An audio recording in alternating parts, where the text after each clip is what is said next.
કાળઝાળ ગરમી વચ્ચે અચાનક જ વાતાવરણમાં પલટો જોવા મળ્યો। કાળા ડિંબાગ વાદળછાયું વાતાવરણ જોવા મળ્યું હતું। દિવેલા, જીરું અને કેરી જેવા પાકોને નુકસાન થવાની શક્યતા।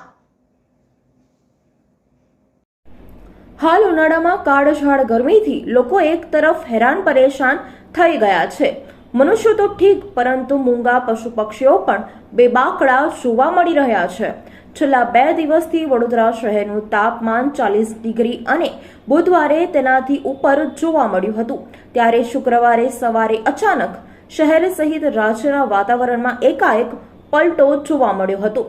સવારે 9 કલાક પછી શહેરમાંથી કાળા ડિંબાગ વાદળો છવાયા હતા। ગરમીમાં શહેરીજનોને સવારે ઠંડકનો અહેસાસ થયો હતો, પરંતુ બપોરે વાતાવરણમાં ભેજનું પ્રમાણ વધવાની શક્યતાઓથી ઉકળાટનો અનુભવ થઈ શકે છે। માનવ સર્જિત આ ગ્લોબલ વોર્મિંગની અસરો હવે દેશ દુનિયામાં જોવા મળી રહી છે, જ્યાં વગર મોસમ કે સિઝન વિના કાળઝાળ ગરમી, વરસાદ, વાવાઝોડું, અસહ્ય હાડ થીજાવતી ઠંડી આ તમામ માનવે સર્જેલી પરિસ્થિતિ કહી શકાય, કારણ કે કુદરતી સૌંદર્યને માનવે નષ્ટ કરી દીધું છે। કુદરતી વૃક્ષો, ખેતરો, જંગલોની જગ્યાએ હવે માનવીના આર્થિક લાલચ અને જરૂરિયાતને કારણે કોન્ક્રીટના જંગલોએ લીધી છે, જેની માઠી અસરો ખેતી સહિત આવનારા દિવસોમાં પાણી, ઓક્સિજન પર પણ પડશે તેવી શક્યતાઓ નકારી શકાય તેમ નથી।